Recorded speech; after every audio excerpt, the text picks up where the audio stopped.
اگر ریاکار آخر میں ریا سے سچی توبہ کرے تو اس پر ریا کی عبادت کی قضا واجب نہیں، بلکہ اس توبہ کی برکت سے گزشتہ نامقبول ریا کی عبادات بھی قبول ہو جائیں گی۔ ایک طریقت امیر اہل سنت کے ہاتھ میں دیا اور ان کے ذریعے میں نے اپنا ہاتھ سرکار بغداد حضور غوث پاک رضی اللہ تعالی عنہ یہ ہاتھ میں دیا۔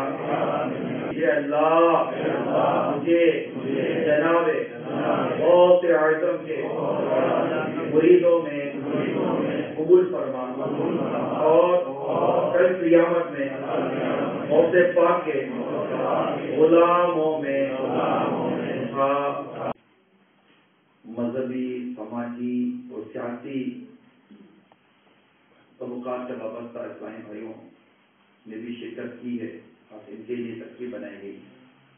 It's Dawat Islami, it's a right to rectify the people, it's all over the world, it's all over the world, it's spreading the fragrance of the love of the Prophet, it's all over the world.